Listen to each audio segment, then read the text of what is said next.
There was no announcement, no vote, no debate, no collective decision.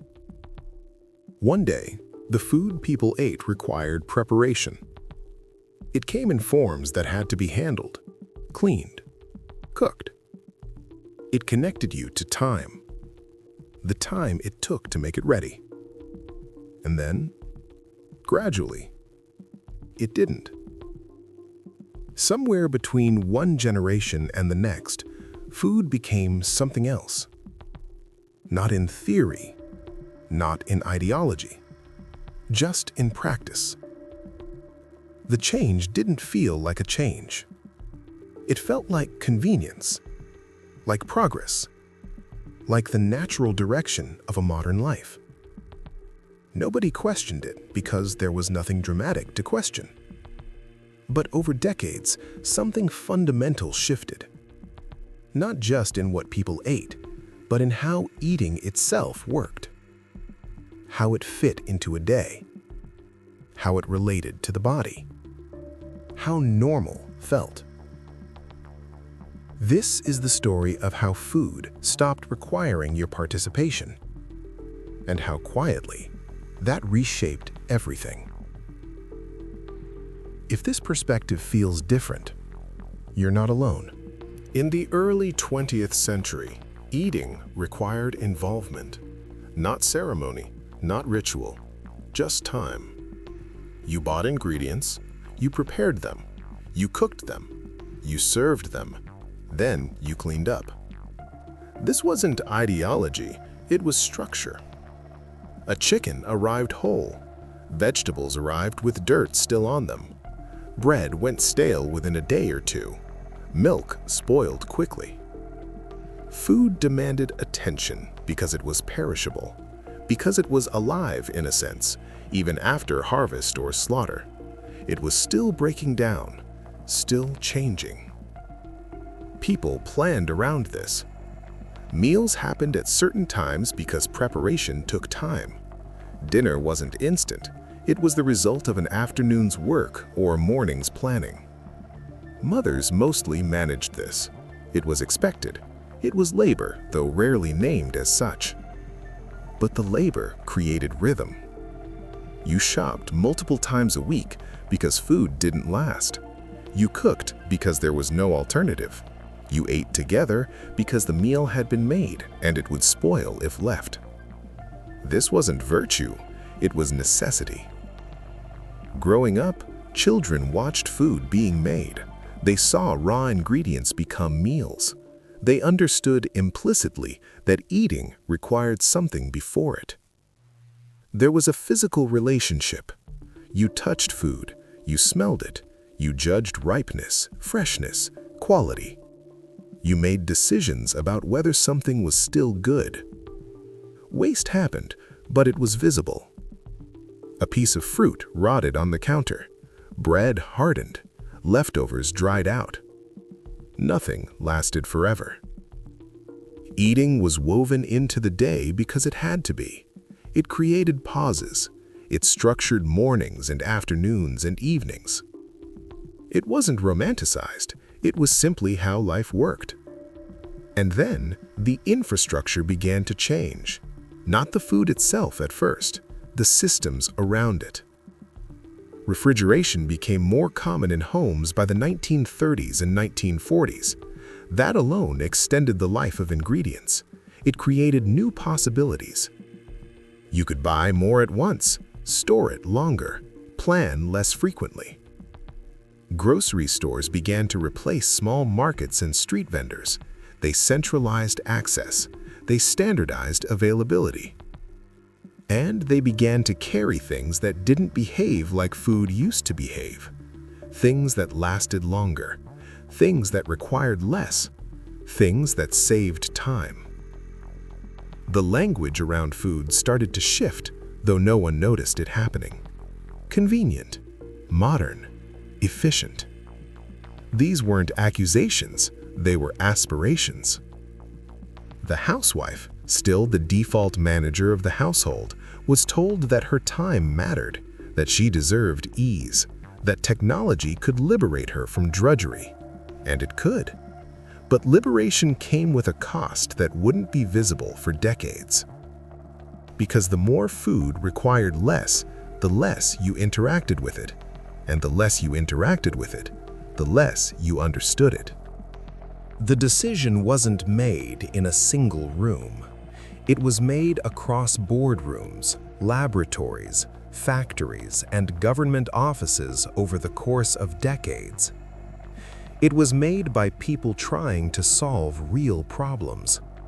After World War II, the United States had an industrial capacity built for war and no war to fight. Factories that had produced rations for soldiers needed new markets.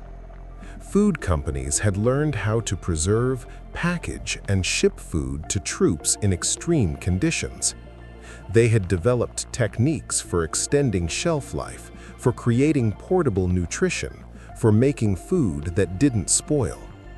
This wasn't sinister, it was innovation. And after the war, the question became, what do we do with this capacity? The answer was to apply it to civilian life. At the same time, the American economy was shifting. More women were entering the workforce. Suburbs were expanding. Families were spending more time commuting, less time at home. There was a real demand for food that didn't require hours of preparation. The food industry responded. In the 1950s, frozen dinners arrived. TV dinners.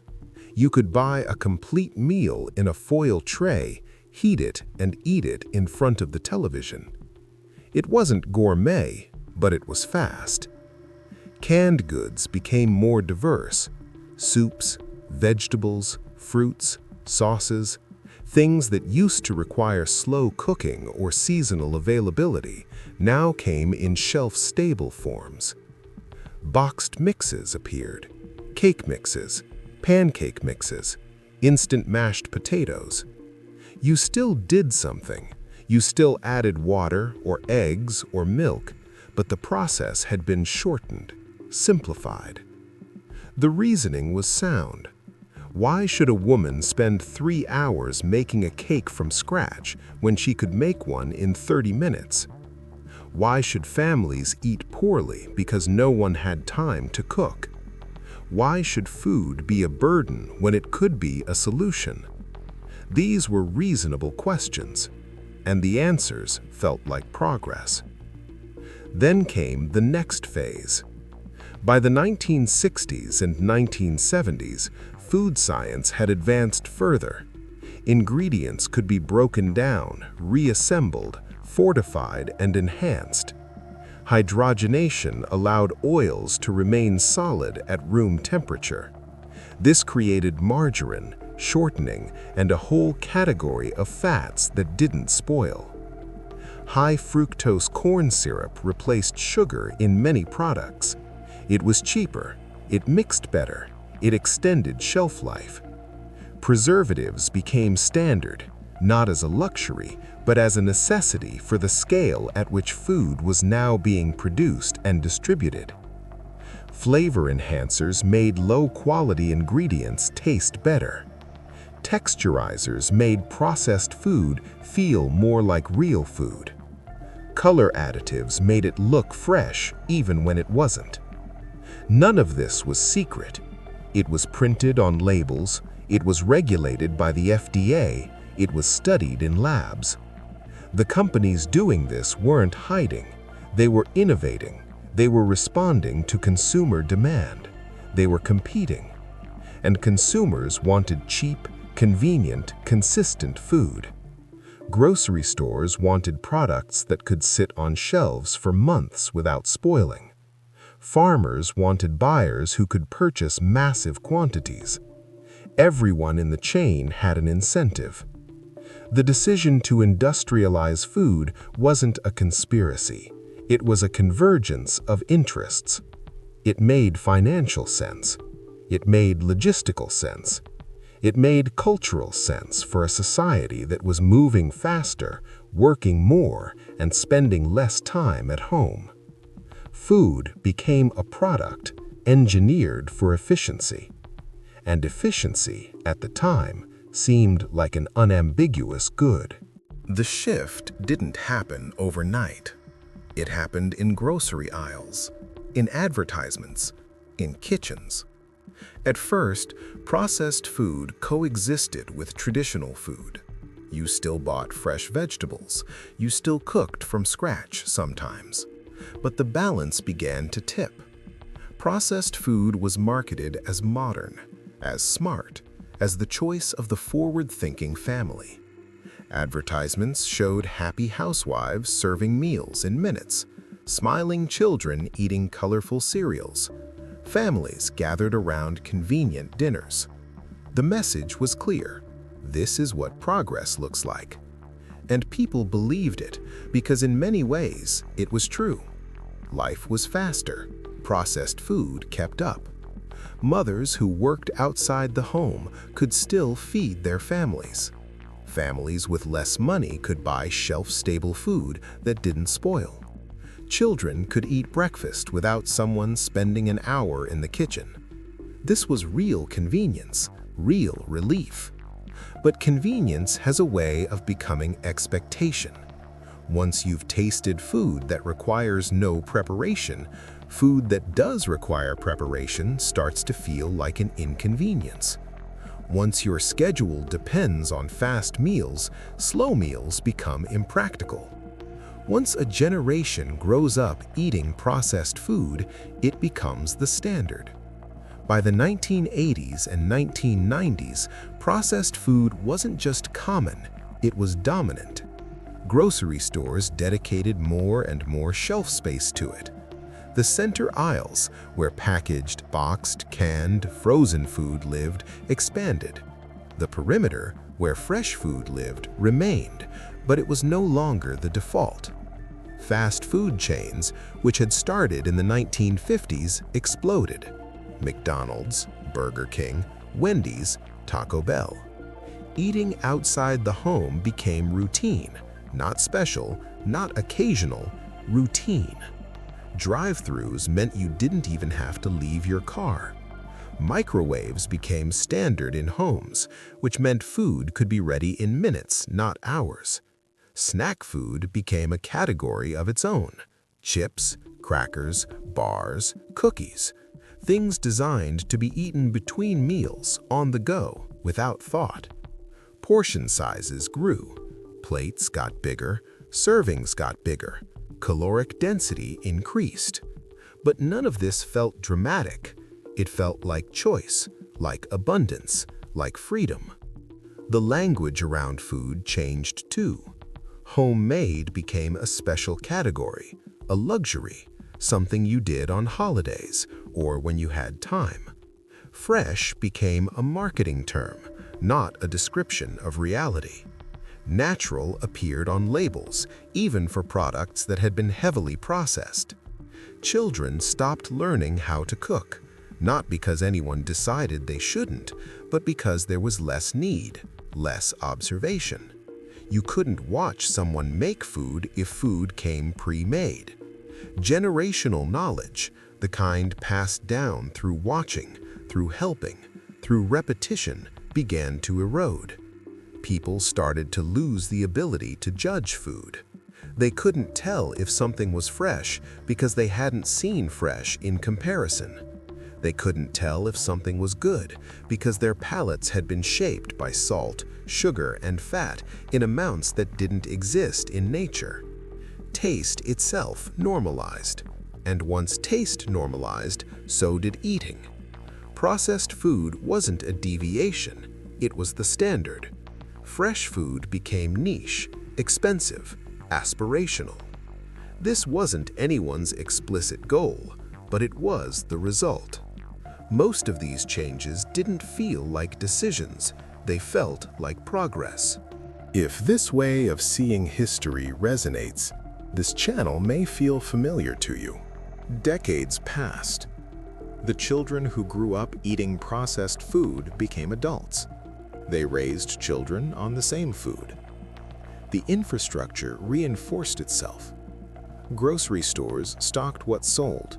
What sold was what people were used to. What people were used to was what they'd grown up eating.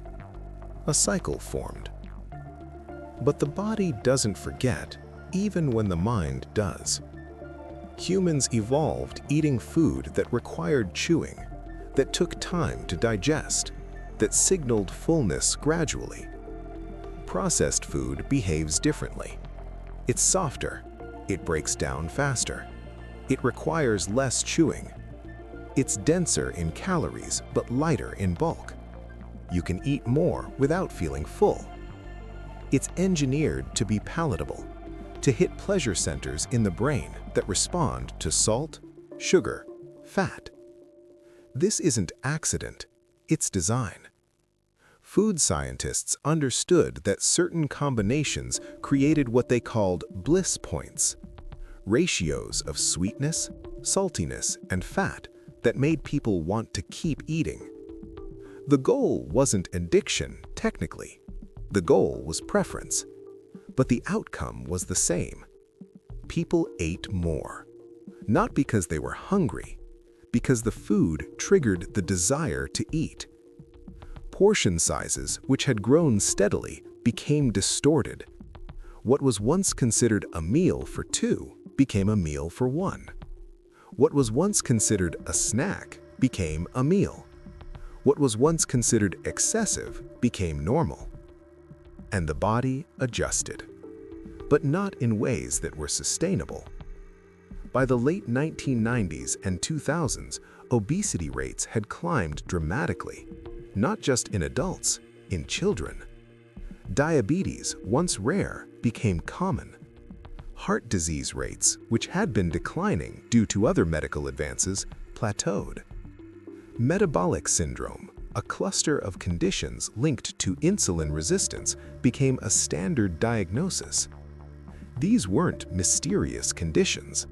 They were responses to environment, to behavior, to food. But the connection wasn't always obvious to those living through it. If everyone around you is eating the same food, it doesn't feel like a choice. It feels like life. If everyone around you is gaining weight, it doesn't feel like an anomaly. It feels like aging. If everyone around you has health problems, it doesn't feel like an epidemic.